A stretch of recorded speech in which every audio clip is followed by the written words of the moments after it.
आई म्हणून आपल्याला नेहमीच टेन्शन असतं ना, मुलांना हेल्दी पण टेस्टी काय द्यायचं.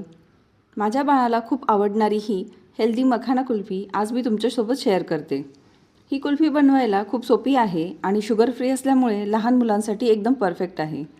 कुल्फी बनवण्यासाठी 1 कप मखाना, थोडे बदाम, काजू, खजूर आणि थोडं केशर हे सगळं 1 कप गरम दुधामध्ये अर्धा तास भिजत ठेवायचं.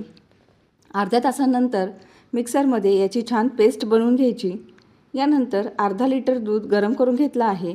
यामध्ये अर्धा चमचा वेलची पूड घालायची. ब्लेंड केलेलं मखाना मिक्सचर ॲड करायचं आणि 7 ते 8 मिनटं छान शिजू द्यायचं आहे. हे मिश्रण पूर्णपणे थंड झाल्यावर कुल्फी मोल्डमध्ये भरायचं. आता हे 7 ते 8 तासांसाठी फ्रीजरमध्ये ठेवून कुल्फी सेट करून घ्यायची आहे आणि तयार आहे हेल्दी क्रीमी कुल्फी. माझ्या बाळाला तर खूपच आवडली.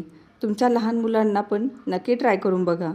अशा हेल्दी रेसिपीजसाठी आपल्या चॅनलला सबस्क्राईब आणि फॉलो करायला विसरू नका.